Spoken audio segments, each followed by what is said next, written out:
Uma das medidas que mudou a história da economia brasileira vai completar 30 anos amanhã, 1º de julho. Antes do Plano Real, a primeira tentativa do governo foi tentar implementar o Plano Cruzado.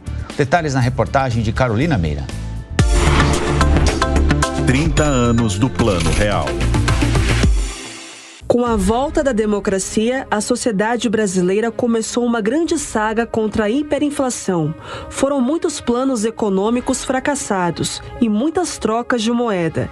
Na primeira, o cruzeiro foi substituído pelo cruzado. As principais decisões são as seguintes: criação de uma nova moeda, o cruzado.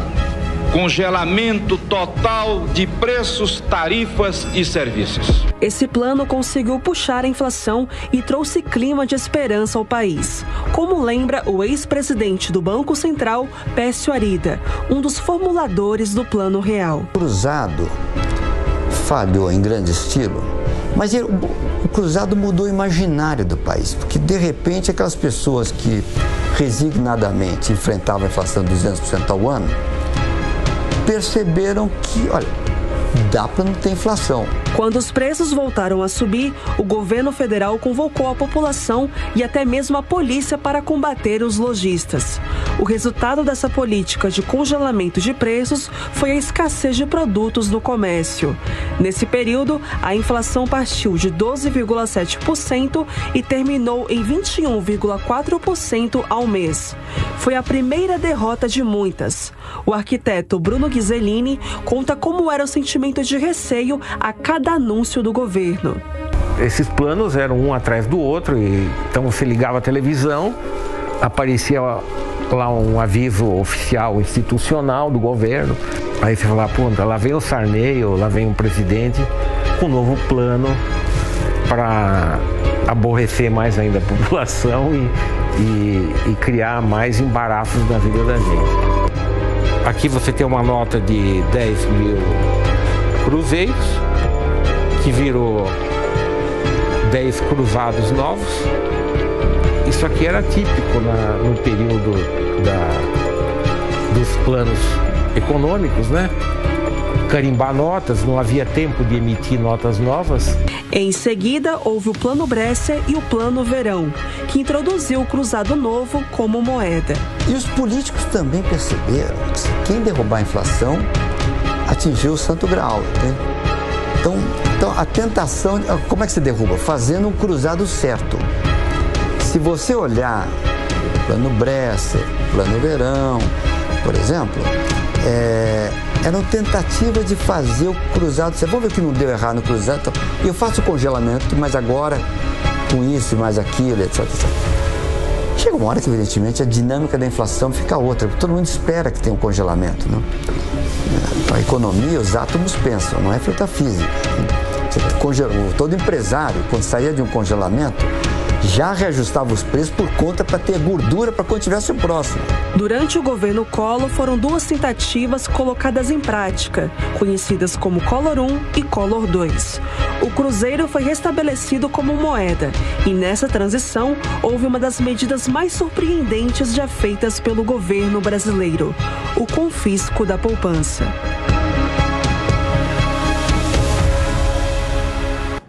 Nós vamos conversar um pouquinho mais sobre os 30 anos do Plano Real com o Ricardo Rodil, economista. Ricardo, bom dia, muito obrigado pela entrevista.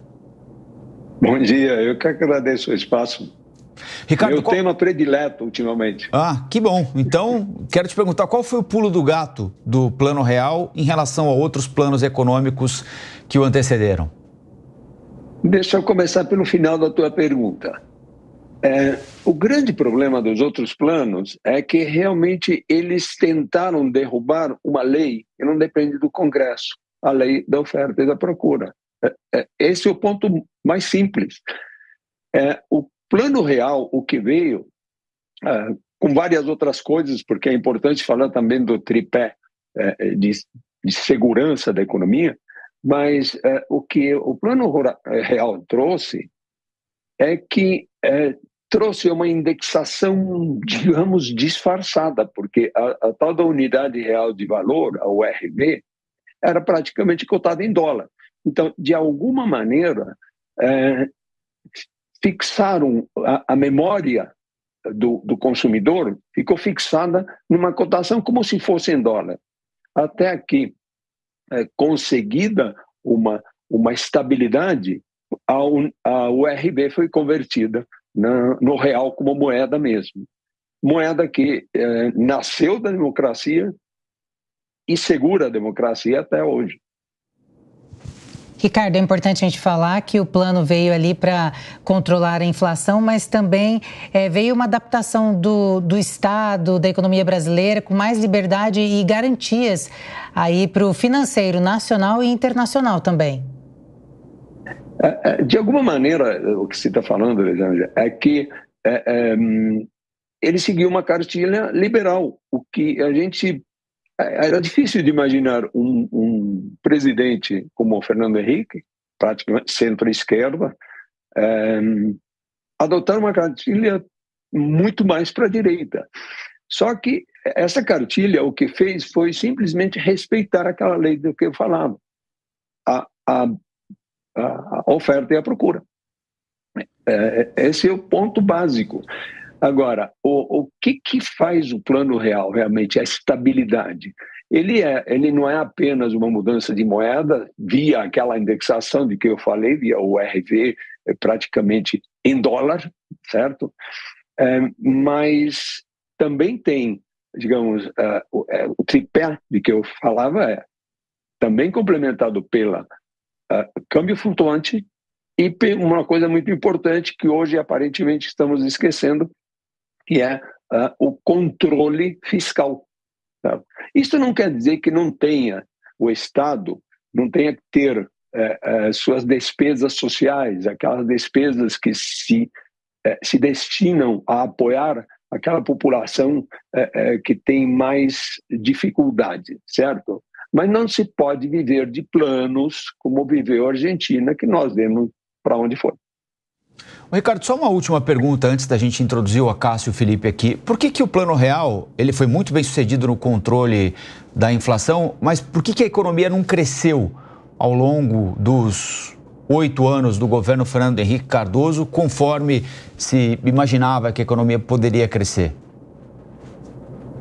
Olha, o tripé deveria ter produzido isso. Acontece que o tripé não funcionou estritamente como devia funcionar. E nós sabemos, de lá até hoje mesmo, nós temos dificuldades no controle do ponto fiscal dentro desse tripé. Quer dizer, há uma arrumação que é necessária, porque eu não acho que foi só durante Fernando Henrique.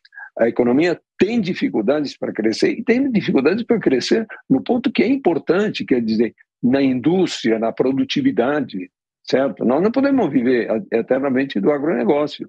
Tem que ter essa produtividade, porque a única coisa que garante realmente emprego e renda é o crescimento. E o crescimento só pode vir com o Estado estritamente dedicado àquilo para que é a sua função, quer dizer, segurança, saúde e educação.